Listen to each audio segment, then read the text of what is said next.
guys, it's the Crash Gals bringing you a 30th century view on all the things you enjoy. We're talking cartoons, comics, movies, and all the good media that you might have missed and the bad things that you should stay away from. Today we're returning to DC Universe to discuss 3 more episodes of Young Justice Outsiders, Season 3. Let's get started. I'm Fast Empires, kicking it with my good friend Monsoons, and we're going to start with episode 7. Oh, friends, this is a different mood than we left you after 4, 5, and 6, which were wonderful, and we enjoyed them greatly. The mood maybe not so much that for this set of episodes. Just to real quick lay them out for you, we've got episode 7, Evolution, episode 8, Triptych, and episode 9, Home Fires. So episode 7, that's Evolution, and that is the one that takes a real turn. It has next to nothing to do with any of the characters we've done thus far, except for maybe giving us an origin story to some background characters, but it's all about Vandal Savage. Like, it should have just been called Vandal Savage, because that is what the episode is about. Basically. It's about his origins, his metagenes, his children. Darkseid appears in what is to be the most anticlimactic use of, considering Darkseid is low-key DC's theft of Thanos. That was just a very anticlimactic realization that Darkseid is canon in Young Justice. I did like that there's this, which I'm sure is canonically correct or something and relevant, but we are now straying outside of my personal knowledge of DC Comics because I go where the characters I care about are, and they don't go there. But I do like that they have this kind of, I wouldn't say it's an allyship so much as like a mutual respect that allows them to help the other person until they're the last one surviving and will destroy the universe. But so it's kind of hard to give a summary for this episode beyond just laying it out as we are in the backseat of a Vandal Savage story where a character we find out is named Olympia gives the journal to, do they give his daughter a name, or do they just call her daughter? To be perfectly honest with you, I don't remember if she has a name, but keep going, and I will interject in a second once I see if they actually did name her. Fair enough. So basically, we are in the backseat with Vandal Savage's daughter. She's just been given a journal by Olympia, and everything is so stylized. The journal even has the same cut marks across the face of it that Vandal Savage has. Now, if you like Vandal Savage, this is probably a good episode. It explains the birth of Vandal Savage, how he saw this light fall from the sky and goes in search of it, and, you know, he encounters the bear that gives him his scars. He's a great warrior. He ends up having a meta gene that allows him to never die, which would be interesting if this episode had hinted at or mirrored toward Halo Girl, but it didn't. Maybe it'll come back to play on that in the future, but I don't really have high expectations for that. Though they did lay some groundwork with Terra that meta genes can be similar in nature, but Vandal Savage and his vastly different children, one of whom is Naboo, or as we know as Dr. Fate, is also his child, and that's not the same sort of meta thing. I don't really know how that hypothesis applies to the show. But like I said, it's kind of hard to give a summary for this. Sorry, go ahead. No, I'm going to interject with 2 things real quick. First is that the daughter who we see in the episode expressly named his daughter is Cassandra, and that's the one who he teaches how to use the war world. But one of the, if you are an like Monsoon said, if you are a Vandal Savage fan or you don't really know anything about him, it's a really interesting synopsis of his life and times. One of the most the purpose of this episode, however, was to show you how Vandal Savage is connected to the light and how the light started in the Young Justice universe, right? And so the most pressing part of his story is goes back to how during Babylonian times, Vandal Savage was apparently the famous hero Marduk, and his two offspring were, like Monsoon said, Nabu and his daughter Ishtar. So that was another like kind of thematic idea that was going through the story, that Vandal Savage is a character who evolves behind the scenes, and he has children who follow him through all of time. So Nabu dies, and while in the universe we don't necessarily know how Dr. Fate expressly came to be, that is where Dr. Fate comes from. And then his daughter Cassandra, stayed by his side, mirroring the daughter. His daughter Ishtar stayed by his side, mirroring Cassandra, who's by his side at the end of the episode. And there you see that the metahuman trafficking ring is actually something that has been alive and in progress since this time period. And it was a deal that was struck between Vandal Savage and Darkseid, that Vandal Savage would provide Darkseid with metahumans so he can have a vast sorts, like basically a human farm of soldiers, of superior genetic soldiers with massive powers who can afford his advance throughout the universe. And that's why Earth is special to Darkseid in the Young Justice universe. And as Marduk and his daughter Ishtar were heroes to Babylon, they were known as the Light. And so that is the origin of the Light. That's why they're important, and that's why they are in the background of many countries' histories, because Vandal Savage has lived and evolved as some kind of protector of Earth. So it was also a mirror episode to show, like, this is Young Justice and the Justice League's view of the world and how they will protect it. Okay, this is what the Light is actually standing for and what they're protecting and the values that they have. And so that was kind of interesting. Maybe if you like that kind of thing, I don't know. It falls into the category of, was this necessary to the story at the point that you told it to me?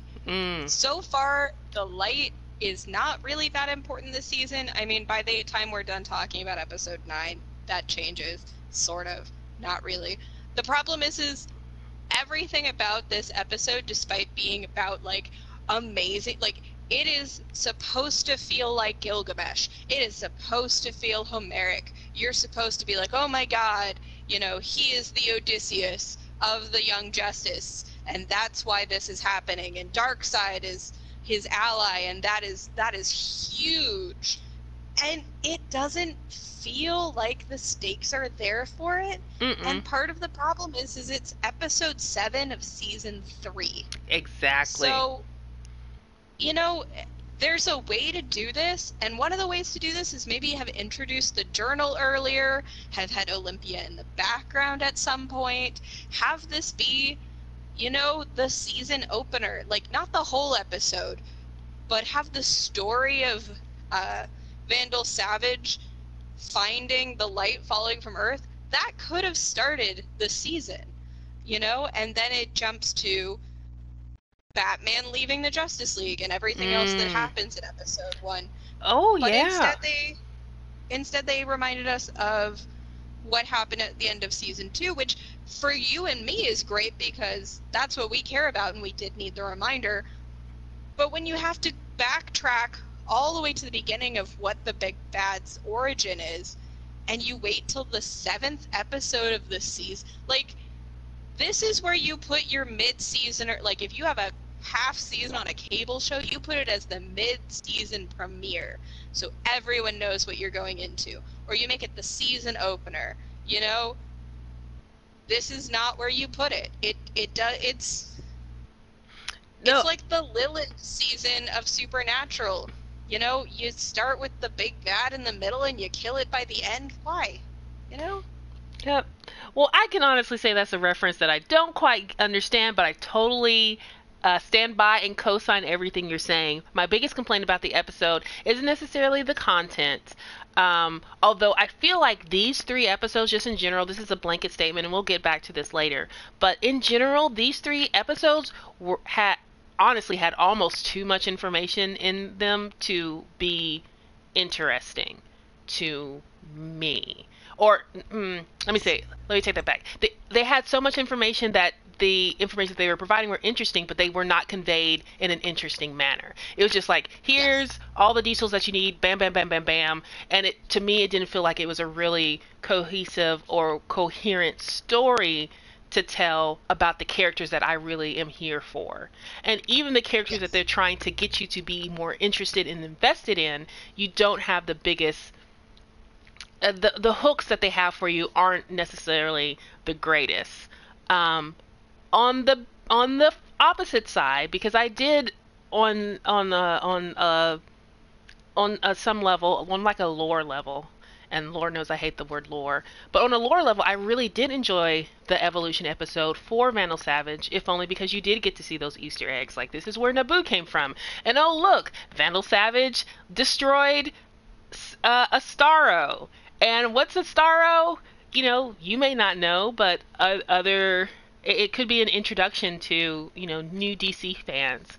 So who never read any of the comics, who aren't reading comics right now and don't know that Batman has Astaro in a jar that they call Jarro, or didn't see Batman the Brave and the Bold, which introduced me to Astaro. I forgot about Jarro. Yes, Jarro. You said Jarro, and I remembered Jarro. I couldn't remember. In the lead up to recording this, I was like, I don't know who Starro is. I made a joke about the Sixth Sense and aliens looking terrible in that movie. Could not have remembered Starro to save my life, but you say Jarro, and I go, oh, that's right. That's where Jarro. I need to be. Yep. But yeah, so that part of it was interesting, and also in the background of that episode, we get a chance to see a little bit more of the core Outsiders team of Forager, Halo, and Geoforce. They adopt their superhero names in this episode. It is this episode, right? You know, you said it, and then I remembered that was true, but honestly, until you said it, all I could remember that would happen was in the Vandal Savage episode. It was like the Vandal Savage stuff, and because honestly, that was the most interesting. And if you didn't like it, it wasn't necessarily interesting. You know what I mean? I mean, it's one of those things where, and you know what? It's not even just the placement, though. I personally believe you put an episode like this. It needs to be in the 5-episode run up to the big, like, climax thing. Mm-hmm. Or it needs to be at the beginning to let us, the viewers, know, you know, the Hitchcock turret needs to be, you know, the bomb under the desk that we know about. It needed to be one of those two, and it wasn't. But also, okay, so we find about Warworld. That's great. We watch Cassandra join with Warworld. But that scene had no tension. It was supposed to be a life or death thing. Like, if she wasn't strong enough mentally, she wouldn't be able to pair with Warworld and therefore be destroyed, and he would not be able to go fight other things while she used Warworld. You know what happens? 2 seconds of her making faces, and suddenly she can use Warworld, but we don't learn anything about how that works, or, like, any sort of mental leaps. Instead, we go to whatever happens in the cutscene between that. Like, at no point did it felt like someone just told us the bare bones of the script for the Vandal Savage episode, and they didn't put the actual emotional weight in it. Yeah. And that's the part, like, I'm a personal believer that once you, and I know this is only season 3 for Young Justice, but because we waited so long for this season, it is basically a late stage season in comparison. And it is too late to be doing episodes that are almost completely devoid of the characters that we care about. Mm-hmm. I don't think you should do those episodes for exposition, because people will tune out and we will miss key, like, things that you're telling us, because you're not telling us in a way that matters to us or is tied to the story at large. Like, this needed to be right after we see Zatanna see her father, and then maybe Naboo is the person who talks to Cassandra about their father, and that's how it needed to be some sort of emotional tie and some sort of, like, tie-in that made it feel like it was part of the greater canon, instead of like, oh, I accidentally turned on an episode of Justice League Unlimited. My bad. I don't know what's happening here. I'm gonna jump back to the episode where Batman sings. No, So, and I know our listeners are going to get tired of me co-signing, but I will co-sign you on that one too. It is a problem that Young Justice has faced or not faced, or they have their ideas and they're just going for it. But it is the fact that there are so many characters that they're dealing with, and now they're including the outsider part of the the Young Justice / Teen Titans universe, and they are appearing, and it's good to see them, but there is very little weight to those character appearances, and it's at a point it goes to like, all right, it's really great that I get to see X, Y, and Z, but why do I care about them?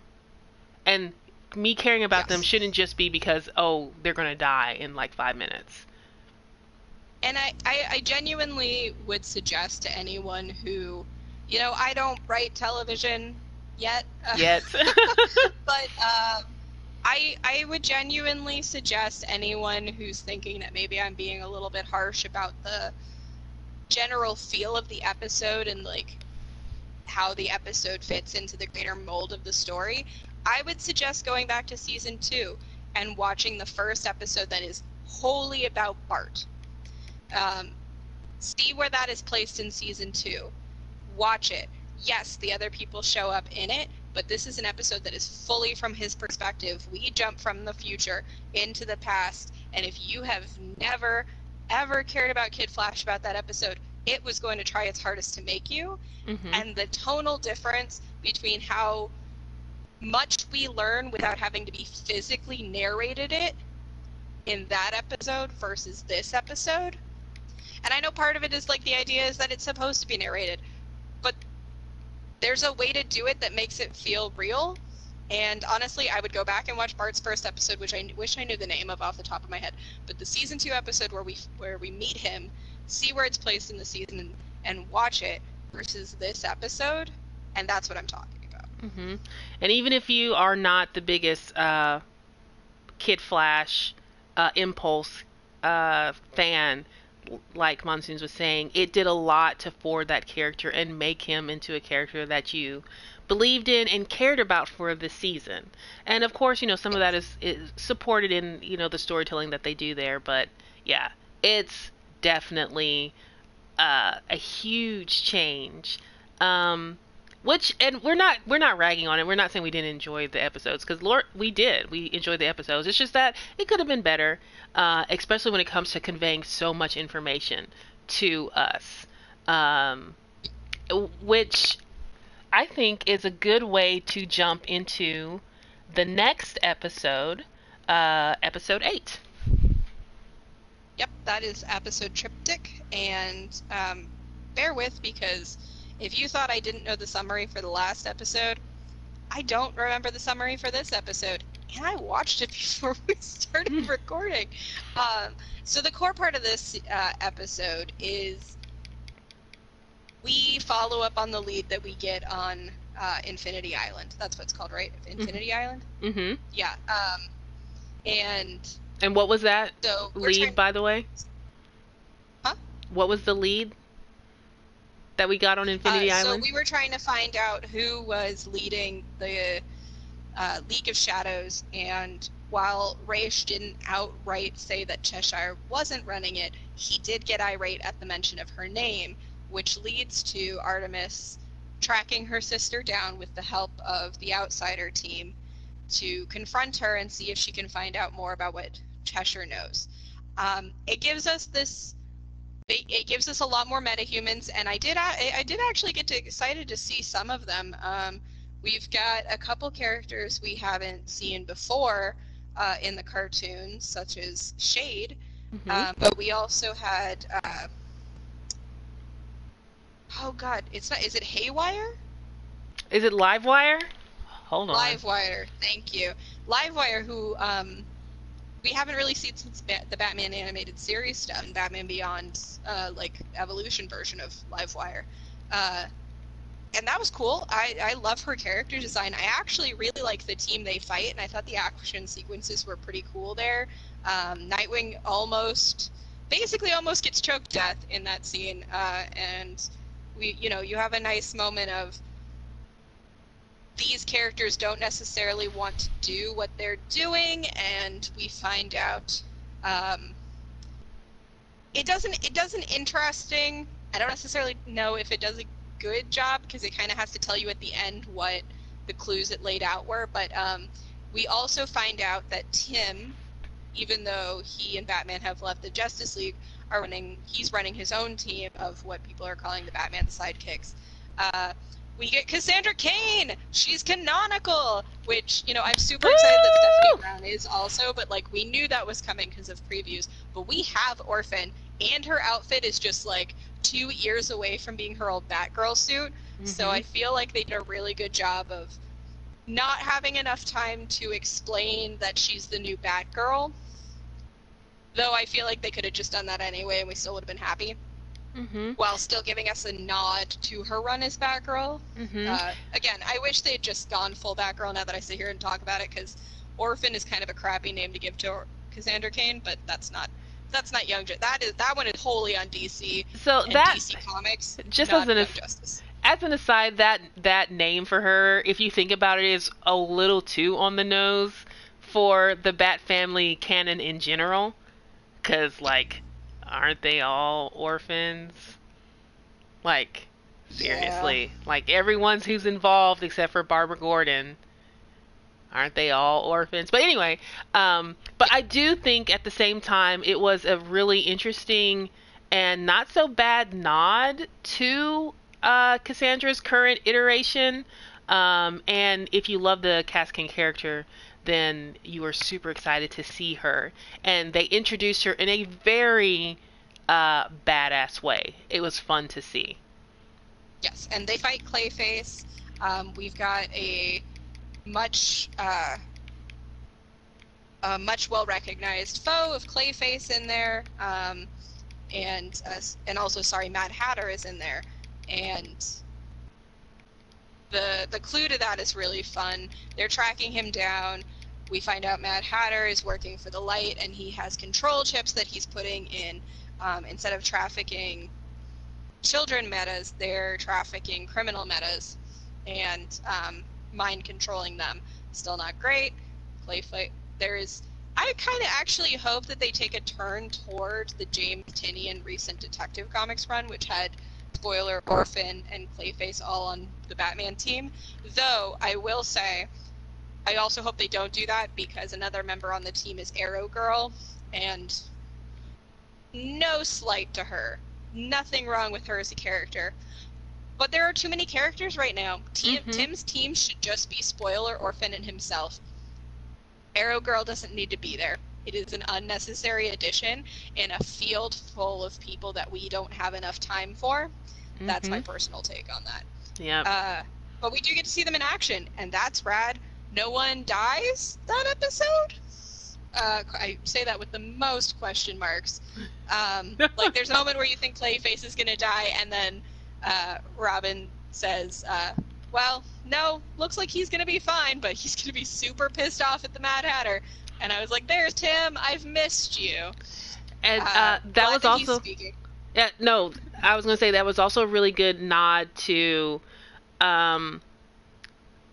some of Batman's relationships with his rogues, in the same way like when you see the Flash in Young Justice, and I'm thinking to his most recent appearance, but of course the first appearance in season 1, episode 1, where he's kind of like bantering, and Wally is just like, oh, you're going to talk to the villains, you're going to talk to the police, you're going to talk to everyone here, and then we're going to be late, and today's the day. So it has a really good tone to those interactions that to me really feel, really ring true. And so I was so excited to see Tim there. Like, I was like, Tim, I have not seen Tim in years, and like, it's so good to see you as you are in this series.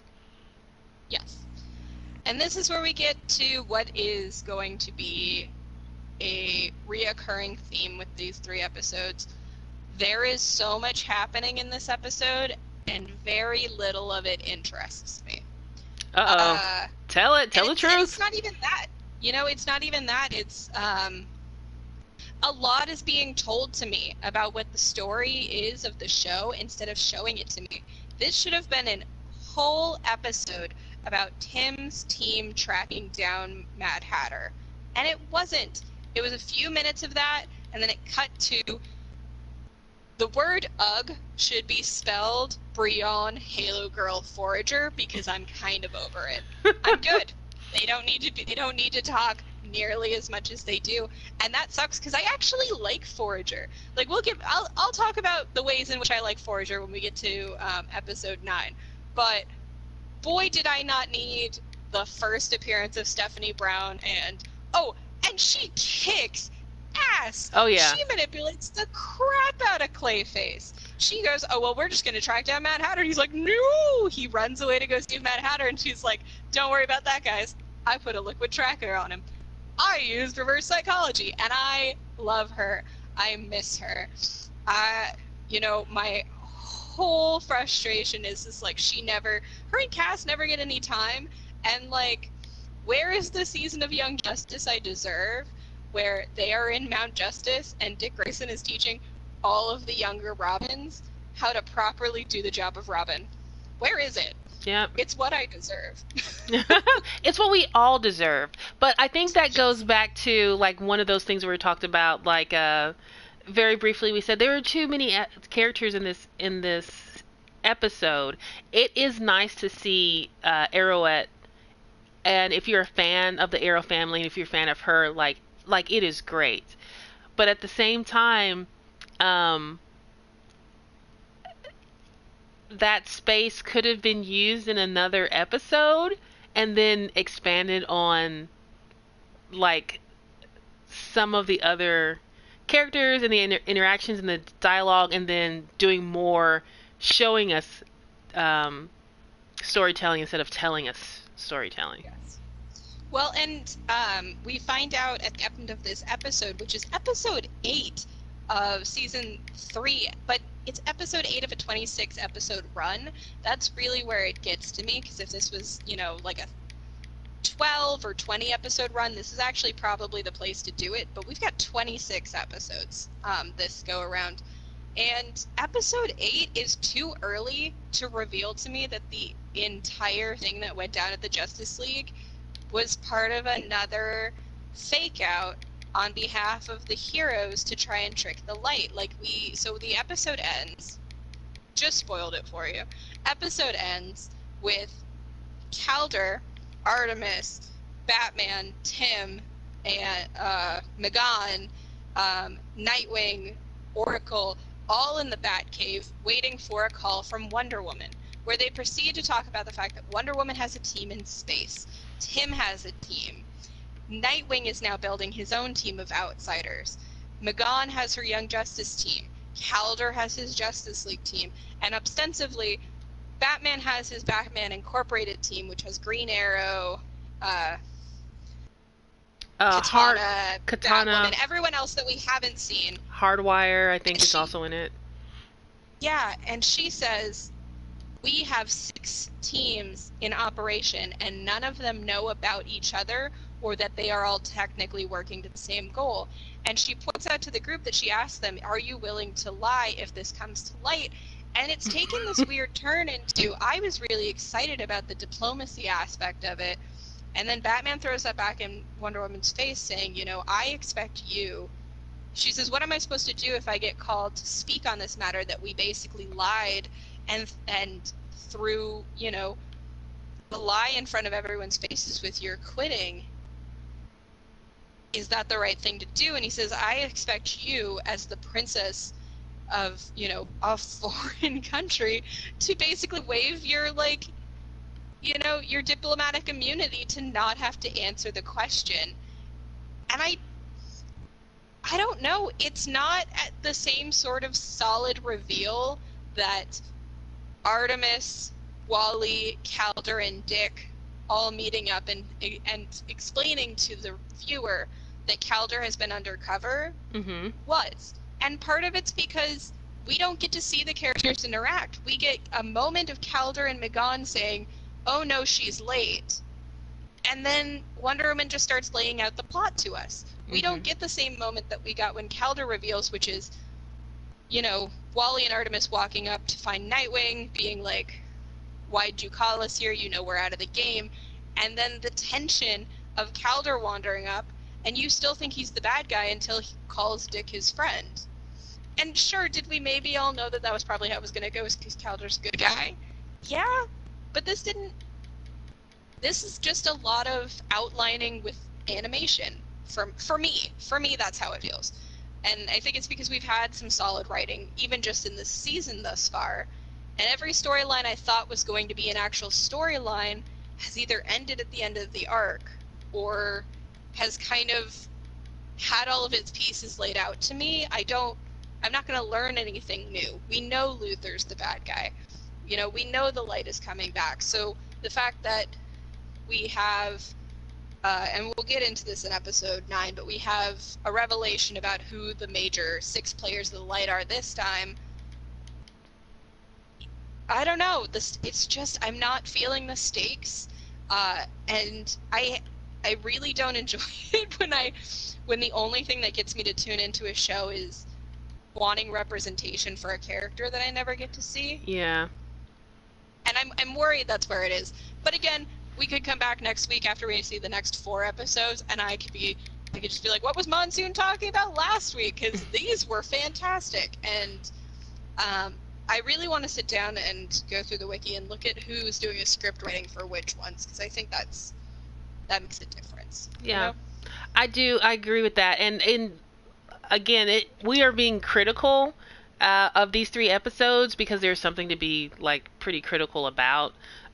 Let's just say that a lot of the flaws are exposed in the storytelling and certain things about the show. But that doesn't mean it was bad or it was uninteresting. It just didn't click very well overall for us because, again, there was so much happening in these episodes. Well, and this is where we see the misgiving to have about a show that has episodes coming out staggered. If this show was being binged, we were able to binge it all now, the weakness of these 3 episodes wouldn't necessarily stand out as much as they are to me right now, because I would have had the episodes previous and the next episodes, and I would have probably just watched most of it in this isn't where I would have stopped watching. I would have been like, okay, that's fine, move on to the next episode. Now, I think that worked out really well for the first 3 episodes, and I think that even worked out pretty well for the next 3 episodes. It makes the flaws in this one a little bit more visible when you are left waiting. Yeah. Agreed. Definitely agreed. I think, was there anything else that we wanted to talk about episode 8 with? We mentioned that end episode. Oh, actually, there is something. We touched on it very briefly. You talked about how interesting the fight was between the Outsiders team and Cheshire's team of not League of Assassins. I forget exactly who she was working with, but she was working with the general bad guy contractor, basically. Yeah, she basically, we find out she has metahumans, that the light is because it's all tied into each other. You know, nothing is distinct. Everything is part of this greater light thing. So technically she's not working for the League of Assassins because she's not loyal to them, but she's also using people that like have been loaned to her by the light. It's kind of this tangled web of, oh, we're all bad guys, so I guess we're working toward our own version of a greater goal. And sorry to be so negative this episode, but I think it's a much harder storyline to pull off when you've got the bad guys versus the good guys. It's much easier to be like, oh yeah, the good guys would get together for a league than to say the bad guys would get together for an overarching goal, in my personal opinion. Oh, and you know what? This actually, this is not completely with your point right there, but it did remind me that one of the things I wanted to say about this episode towards the end is that you retroactively see that Batman and Wonder Woman and whoever else is in on this plan is actually working, because in episode 7, it sounded like Lex Luthor, when he was talking to Vandal Savage, wasn't regretting what was happening, but he happened to mention, you know, it seems like we're doing too good of a job. The Justice League and the heroes are all too busy and too split and fractured to deal with this problem. Yes. Which was the impression that their, you know, coalition of do-gooders was trying to give. Yes. Well, and there was an invasion in space, and that was the entire reason Warworld was up in space, and we have the Cassandra, Vandal Savage fighting something in space. Was Vandal Savage goes to Lex Luthor and says, hey, by the way, a bunch of ships are flying at the Earth, and they are not friendly. And Lex goes, well, I've done too decent of a job of basically not letting them do anything governmentally, and you've done too good of a job spinning them on their wheels trying to stop what you're doing, that none of them can go into space to protect Earth. Great. Now we have to protect Earth. Which is an interesting irony, and I did actually like that moment in the show. Mm-hmm. So again, there's some really cool character beats that were happening in these episodes, but it wasn't always like there tonally and story wise and all that kind of stuff. But I think that allows us to shift into episode 9, which I believe you said was called Home Fires. It is, yes. Home Fires has, I think it's safe to say, about 3 storylines running in it. I think this one carries a little bit better with making sure that there's distinct. So Home Fire starts, and I'm just having the most trouble with names tonight. Young Justice version of Pierce Morgan is talking to the inventor of the good goggles that we talked about last time, and those are the VR goggles that we all knew were going to turn out to have some sort of problem. And he's talking to Granny Goodness, whose company is working with Wayne Industries to make sure that alongside charity work to help metahumans and meta-teens affected by the trafficking, they're also trying to make sure that everybody can have a, good Christmas, I think is a point that they make. I know he makes the joke that, everybody wants the good goggles for their stockings for Christmas and things like that. But she's basically on there to talk about the goggles. The character is very much just the Pierce Morgan in the universe, so he's there to berate her. We get this moment where we realize that we are watching it from the perspective of Connell watching it, and him and Megan talk about how they both don't think he's a very smart person, and that they're mostly Con watches it so that way he has a better idea of what is being said about them. It's very much that political commentators on the left, or people like Trevor Noah or anyone in real life who does comedy politics, who has to watch Fox News so they can therefore talk about Fox News, is very much what the joke was. But in the superhero universe. And so we start with that, and we go straight into the more training for the outsiders. You said, while we were talking about one of the previous episodes, that they've all kind of given themselves names. There's Brion, who's going by Geoforce, though he does make a joke for a while that he wants to be called Hot Lava, which actually was kind of funny. That was a good moment for him, for a character that is pretty angry and sticky in a way that Connor wasn't. It was nice to see a little bit of levity from his character. Okay, well, sorry. No, you're good. And not to stray too far off topic, but I do agree with you on that, and I think it's because Khan had I don't know who I am, so I don't know how to care about anything, but I'm just kind of here because no one else wants me problem that fed his anger, whereas Brion very much still cares about his country. At every point, we know that he is keeping well informed about what his brother is announcing as the new ruler of Markovia, about the rules, and the show kind of implies it's because he just wants to go back home and he has to wait for the announcement that metas are allowed in. But I think an interesting turn would be him genuinely caring and at some point working his way up to being another League member who could be an ambassador. It's one of those things where I could be reading more into it than not, but anyway, it would be a nice. I'll just, not to interrupt, but just say that would be a nice story point for his character.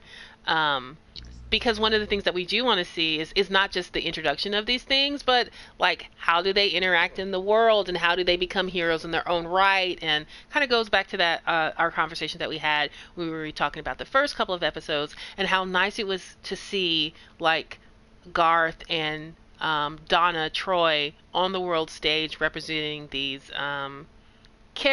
representing their homes and showing that there are different ways that these heroes that we know and love are being heroes in their own universe. Yes, and it will be important to see some follow through because you've got Brion, who is Markovian, who's not allowed back in his country because he's a meta, and you've got Halo, who is Karaki, who is technically allowed in Markovia, though Markovians don't want Karakis there. And now she's a meta, so she wouldn't be allowed in anyway. And there's an interesting story to be told there when we finally get her backstory and how that plays out with them. I really wish that they would do, like I said, an ambassador storyline for them or something like that. Because there's some real good groundwork there for setting up a lot more in-world diplomacy, UN ambassadorship, immersing metas in the populations, and I'm interested in that. So anyway, they're training. We see the bane of my existence, the relationship between Jeff and Jace, occur on screen some more. It is just there. It's like there's a scale. It starts with Magon and Connor, which isn't the best writing, but we've gotten past the awkward stages in their relationship, so they're happy. So while it's not necessarily always the best writing or necessarily my thing, it's fine. It's there.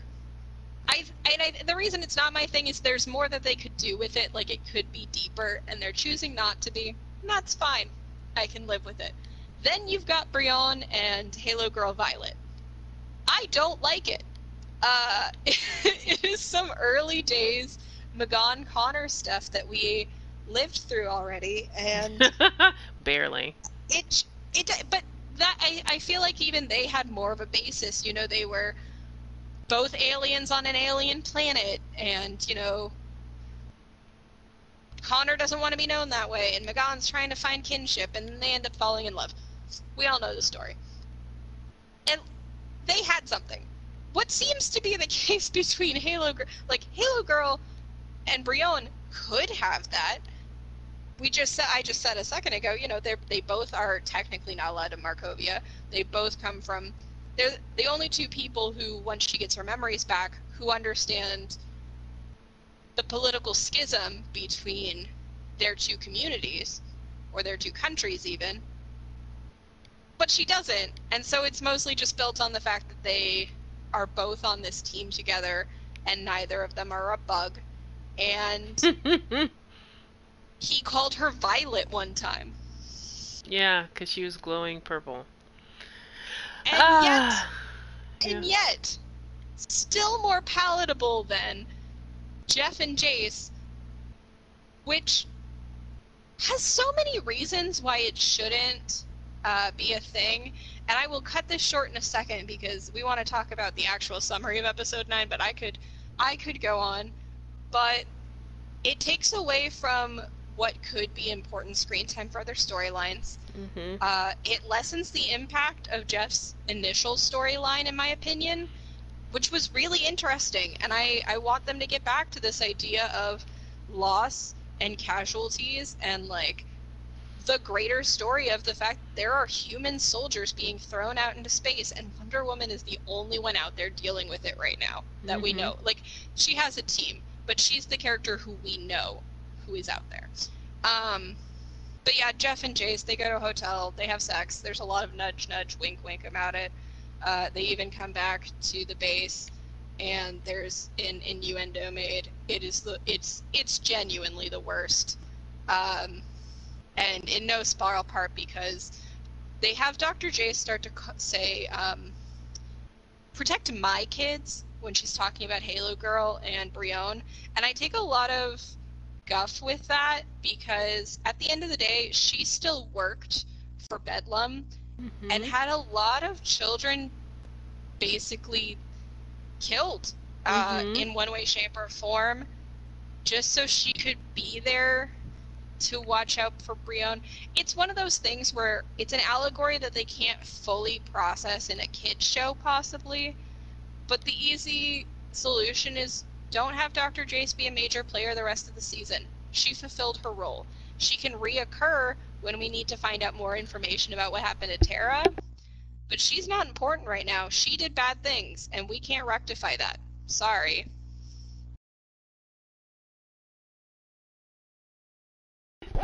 Any thoughts on that before I go back to the summary? No. I'm sorry. I had to take a big old glass of water because it is kind of warm and I was feeling a little dry.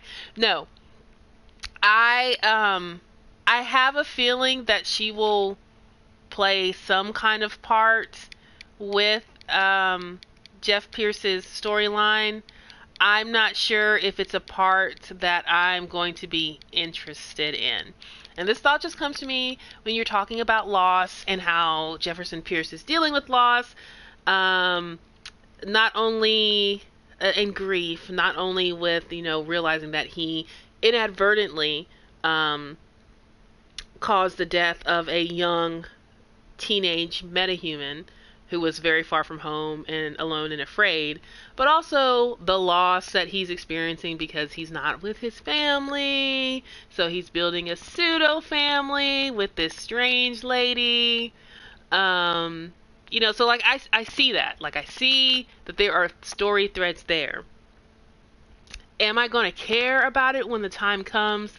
Probably not, because they're forcing this relationship on me in a way that isn't very meaningful to me. Yeah. Well, and I will say this one last time, I do not like her calling Halo Girl and Brion her kids. I'm not really certain what the age difference is, or like she was technically the pediatrician for Brion and his siblings. Mm-hmm. But they didn't have a familial relationship before she put him in the tar. So there's that. And then we don't know the history behind Halo Girl, and we've been wondering, and Dr. Jace is supposed to not know it, so therefore she doesn't have a relationship with Halo Girl. Mm-mm. That's it. Other than being around when she died, just put it out there. Yes. Which, speaking of, and I mentioned this last time, and this is entirely the case this episode, I think my exact words were, oh, come on. They kill Halo Girl again. Yeah. Okay. So let's It is actually getting get to the synopsis of the episode because Yes, that let's is get to the synopsis. So you've got all that going on. Put that over there. We also have the storyline, and I'm gonna do the one that relates to what we were talking about second, to Halo Girl's death, just so we can talk about that one and then come back to the one I'm gonna introduce first. But so the other thing we see is all of the people with children who are in some way, shape, or form a part of the life, as they call it, the Justice League, get together for a play date. And someone, who we will explain in a moment, is watching with nefarious intent. Yes. So the other storyline is Lobo is sent with a contract to kill Forager. And so he attacks the New Outsiders team. Mm-hmm. So basically, you have members of the league and their partners, wives, husbands, and their children getting together for a play date, which was a fun exercise to see who all were future members of Young Justice in a way. Do you recall everyone who actually met for the play date? Like, one of the themes was that we were counting down or counting up to a certain number of people to arrive. Yeah, let's see if I can figure it out. So there is Iris and her two kids, which are I don't remember their names, but I know Dawn and Dawn, the Tornado Twins. Yes, and I do love that Bart can't help himself but call Dawn his grandfather, or his father, and he's call like, "Hey, Iris Dad," his grandma, and she hates it, and it's my favorite thing because, to be fair, he's right, but also to be fair, he's gonna confuse the crap out of those kids. So there was Dad. them and Iris, Bart. So that's 4. We have Leon, and Will Roy. Rocket and her kid. Rocket and her kid, Amistad. What? So hold on, Amistad. I'm gonna stop real quick, and I know I'm interrupting and messing us up. Is she supposed to be married to Icon, or whose kid is that? Basically, is what I'm trying to say. I don't know, and I'm real frustrated that we didn't find out. This part of the episode, too many things happen in episode 9, and too many things happen in episode 8. Both of those this storyline about the playdate could have been so good if it had been a whole episode on its own. That's my personal opinion. You could have kept the storyline about the metahuman kidnapping, because that's where we get Shazam and the Flash are transporting metahumans to Bel Rev. That could have still been a cutaway to it. You could have had that tie-in, and we could have been we could have seen what their superhero, or in the case of Rocket, because she's definitely still in the business, we could have seen what whoever their partners are or not, we could have seen, or even what their day jobs are. We could have seen cuts to the things that they're up to before they get to the play date. This one could have been a very world-building episode. It should have been its own episode. So we could find out who's Amistad's dad. Yeah, because I'm like, was it Rocket? Is it? Because I know only the smallest bit of the Milestone comics characters, and I really appreciate them being in this universe, like, a lot. I hope that we get to see more Static. I hope that we get to see an episode where we actually see Hardwire, because I'm sure he's a character that very few people of the DC fans actually know, because the Milestone comic imprint kind of died, and the only one that really survived was Static. But yeah, so basically I'm asking, is that Calder's kid? That's what I really care about. Is that supposed to be Calder's kid? I also had that moment where I was like, is that Calder's kid? Like, I also had that thought, and I was like, that's fine. But also, I need more than that. Like, I need to know. I need to know, and I hate that I don't know. Yes. All right. Sorry to interrupt. Please continue. So her. Well, and also, speaking of, because we have, okay, so we have, we were, I think, up to 8, 7. Oh, 8. so Mara and Archer. Mm-hmm. We also have, and this is one, we have Jeff's wife and their 2 kids. And then who was that? Maybe Bumblebee that Rocket met at the door, who was pregnant? Yes, it was Karen Beecher, and Okay. who is Bumblebee, and I'm guessing that'll be Mal Duncan's child. I mean, that makes the most sense canonically. It just bothers me that we didn't, like, she is such an important character to the general Teen Titans, like, foundation, as is he. So the fact that that's, like, I didn't even for sure know that that was her, that kind of makes me mad. Just gonna put that out there. Mm-hmm. I rolled in a little bit hot today on this episode. I'll come in with a cooler head next time. That gets us up to 14. Who else is there? Because we did this a little bit backwards, I think, is the bigger problem. No. Red Tornado and his adopted daughter was there. That's right. And then there are 2 more. Lois. Lois and John. And John. And John show up. So we get... That's right.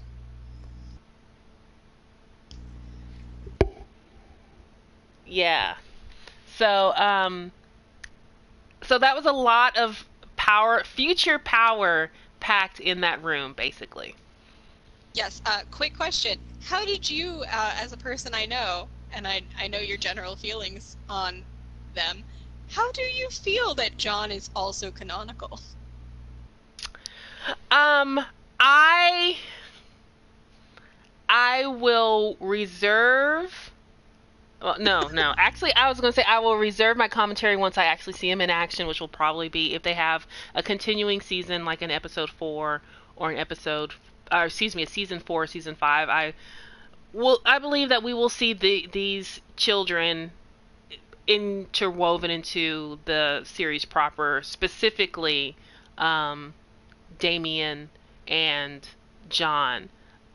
And I see the roots of that happening because they are giving Superboy a happy ending in this season. Whether it ends happily, we don't know because we're not there yet. But they are giving that to him. So that is why I believe we will see them. And while I don't mind him having a happy ending, I want to see him achieve it. Yes. And you don't get to see him achieve it. Well, and I really like the idea of this conceptually of the next generation, because we know that this is got to be the thing. Ever since season, the beginning of season 2, when they took such a leap of difference between season 1 and season 2, we knew that technically everybody was canon. It's hard and confusing to see them all exist in the same canon, in the same way that I imagine it's very daunting for somebody who is looking at DC Comics for the first time, or anytime I look at Marvel Comics, anything X-Men related specifically, and I'm just like, there's just so much and so many people. And so while I wish that episode had all been like its own episode, at the same time I'm like, oh my god, why are you putting all these people in here when we don't need them? Though that storyline was interesting because what we find out is the person who is... So basically there is a person across the street counting down with Iris how many of the guests have arrived because he has ill intentions. It turns out it is... and there is... I'm not sure. I'm sure you are more sure than I am. Some question of whether or not original Aquaman is Arthur or Orin in this, because his name is Artur with no H. But basically his brother, Orn, who believes himself to be the rightful heir to the Atlantean throne, is intending to destroy everyone at the party, and therefore in one fell swoop, you know, disable the Justice League, because all of their loved ones will be dead.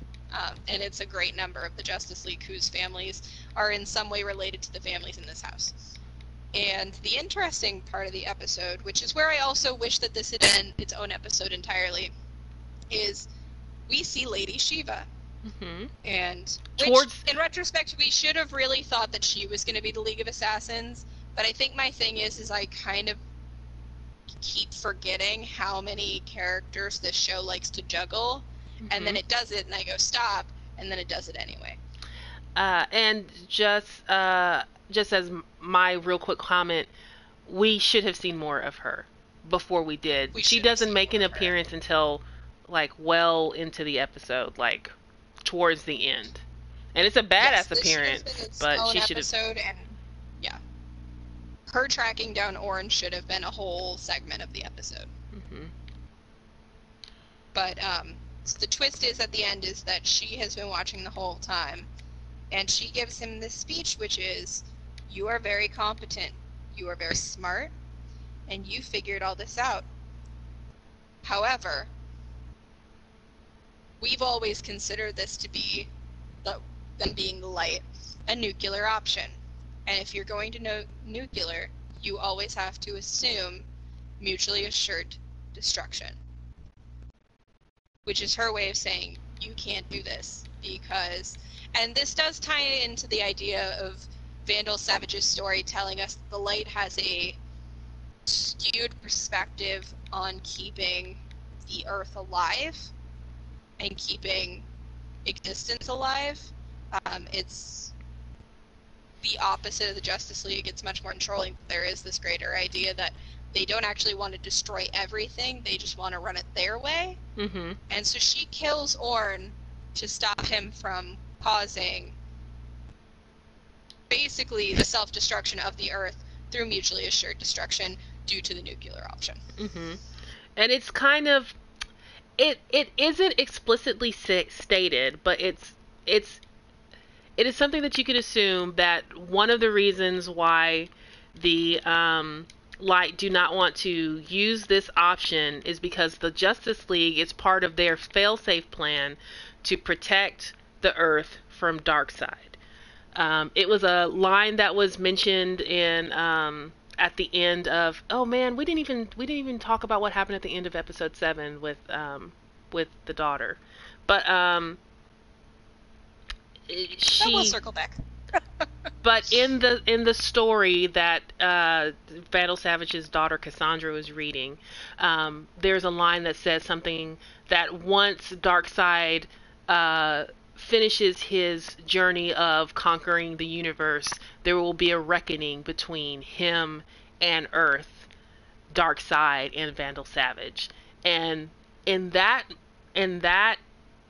to me connected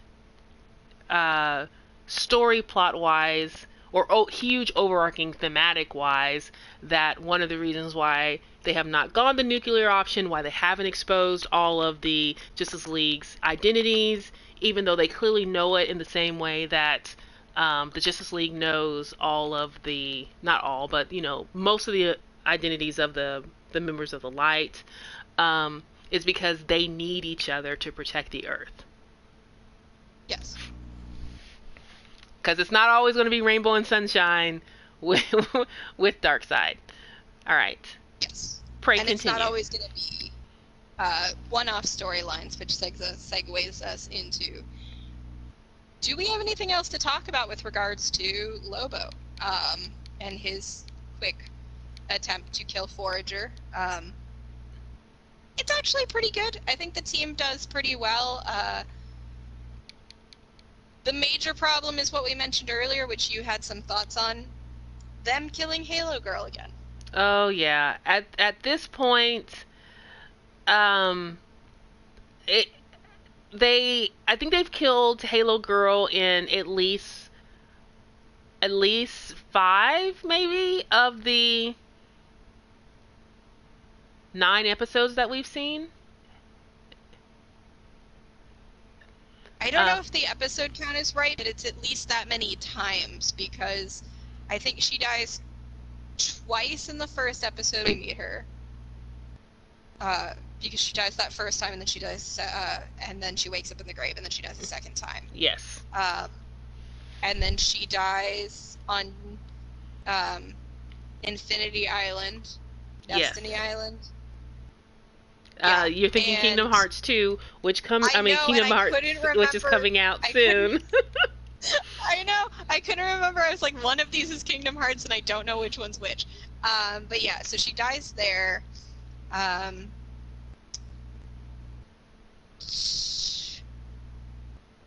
She also gets knocked out a lot, or like knocked down and almost out a lot. So not all of them are deaths, but she's died at least 4 or 5 times. Yep. So we're going to go, she's died at least 4 times, and each time it's a little bit more gruesome. And so at this point, I'm like, how do I say this? Death for the sake of, we have this show on this platform and so we can do these things, isn't really interesting. Because it starts to be meaningless. Well, and they're really upping the violence of how she's being killed, because the first 2 times, or the first 3 times really, are semi-accidental. There's at least 2 times where it's like basically like, we don't see any blood or gore or violence, we know she's dead.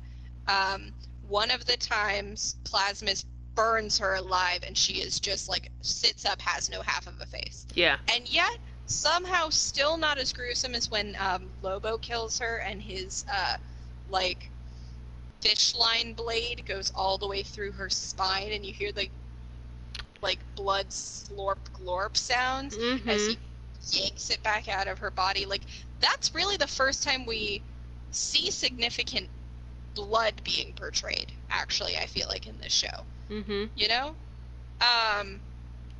And then on Infinity Island, see, I almost did it again. She gets her head twisted all the way around. Yep. To get her neck snapped. And it's just, we either need to have someone point out that she has 1 death left and then she can't keep coming back, or they just need to stop killing her, because making it more violent does not change the stakes of us knowing she can come back. Yeah. It just doesn't. Yep. Agreed.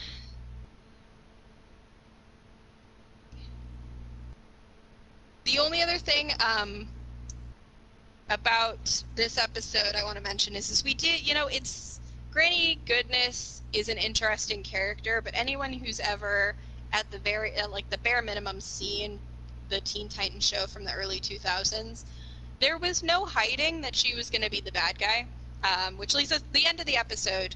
And let's see if we can do the character count for this one again. We find out who the 6 members of the Light are this season, because previously it was Luther, Raish, now for sure it's Vandal Savage, Deathstroke. He was still in there, though there is a bit of a bait and switch, because the League of Shadows seems to be based out of, Bane's place of origins. So there's a little bit of confusion. Wait a minute. Walk that back, because I'm not sure where you're going with this one. Well, don't they mention that they think Terra should be on Santa Prisca?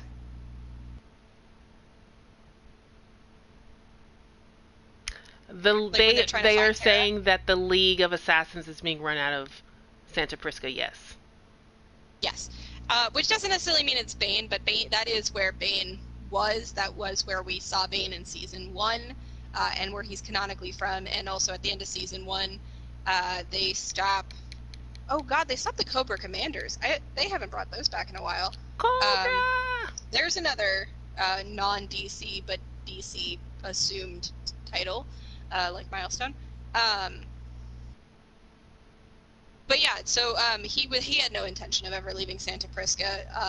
It was over his dead body. That is his domain. So having them based out of Santa Prisca is interesting. But we do see Deathstroke is one of the key members of the Light now. So it's him, Vandal Savage, we see Clarion. We know that they're still talking to Raish. He's still involved with them, though he himself is not running the League of Shadows, which I actually think gives more validity to your theory that they're just maybe on maternity leave as a family with Talia and someone else is running it. Mm-hmm. Who else? We saw Luther. Who else did we see in the circle? We mentioned that Lady Shiva joined. That she is the new enforcer, and her whole business with being there with Orym. That was actually her test to see if she would do what's necessary, and so that's why she's named the new enforcer. And then of course at the end, Granny Goodness trots her little self up, and I think that's the 6. Queen Bee. Oh, that's right, from Bialia. Yeah. Yes, she was the one who was talking. I was like, there was one more woman who was talking. Yeah, she's still a key member. But yes, Granny Goodness walks up at the end and gives a very Granny Goodness speech about how they will teach those naughty children. So we know they're going to send her after the Outsiders, which will be interesting. It is going to broker comparisons for me with the Teen Titan episode where they get, and that one's very trippy and very different. Because she, I believe, kind of kidnaps them, and it's very much a Hansel and Gretel type of storyline with like a lot of psychedelic stuff going on, because that was high key the animation for Teen Titans. But you've got the same, you've got another Dick Grayson going up against Granny Goodness, and that'll be nostalgic for me, I guess. And it'll actually be really interesting how they weave her into this new canon, and how the good goggles will come into play. That's actually what I'm interested in. Like, how is this little plot point going to unspool itself on us unsuspecting, or actually very suspecting viewers? Because this leads to one of the issues that I have with this season. Because it feels a little rushed, especially in these 3 episodes. A lot of what I would say would be kind of interesting plot threads and twists, we don't get to see very much interest in them because they're just thrown at you in such an obvious and quick manner that you can't even, you can't help but see it coming. So what I'm saying is that twist had better be golden, or it's either going to be golden or we're just going to know it. Like, we're going to know it 2 episodes before it happens. Yeah, and I kind of think it's going to go the way that we've seen before. Like, I can already just picture that it's going to be a situation, because we've already seen Oracle use the good glasses to play the interactive game where you've got to catch the monkeys. It's going to be mind control. It's going to be another flavor of mind control that we see the Mad Hatter use, that we've seen them use on the Meta Kids. There is, I believe, already a picture up for one of the episodes where Gar is holding a gun, and that's either supposed to be him on set of his sci-fi show or him going a little bit mind control crazy. And it'll be interesting to see if it's targeted or if it's, Oracle is down and they all have to scramble because everyone, like a certain fraction of everybody has the goggles, so a certain fraction of the heroes all are down for the count in some way, shape, or form. But it just feels very obvious. It doesn't feel nuanced the way you and I felt when we first saw the first 3 episodes and made an assumption about where that storyline was going. It veered, and then all of the storylines that seem to be being set up right now feel very obvious and in our faces. Hopefully we're wrong, Hopefully it turns out to be another couple surprises, because this, for all that's said and done, it has surprised me a lot this season. So. Yeah, and good surprises, and it has been fun. Yes. It So, has certainly had its moments. This was just not my set of episodes. But we have an extra episode in the next set. At the time that we're recording this, there's about, I think there was 21 hours earlier, so we're probably down to like the last 16 or 10 hours before the episodes come out. So. mm-hmm. So with that, I'm going to say that we finished our little synopsis. And were there any more final thoughts that we had about these 3 episodes that were released? I think I got everything out on the table that I had to say about these episodes. I'm ready to put them aside and move on to the next arc. I am too. I am definitely too, which is, like you said, in a couple of hours. One good night's sleep. Yeah, I don't have anything else to add. We had some really cool speculation, I think, between the two of us. We did a little bit of critique for these episodes, and it was that they weren't bad, but again, there was just a lot of information in there. They pushed really quickly and didn't necessarily develop the storylines or the characters in a way that, for me personally, allowed my interest in the newer characters to grow. However, I really did enjoy a lot of the Easter eggs and seeing these faces that you've been reading, your entire life on the screen, like alive in a way that they haven't been before. And so that was really, really cool. Yes. All right. Well, I guess that brings us to an end of the Crash Gals. This has been episode 2. Make sure to like us and subscribe to the Durnami Gaming channel for more content from us, the Crash Gals. And we will see you next time.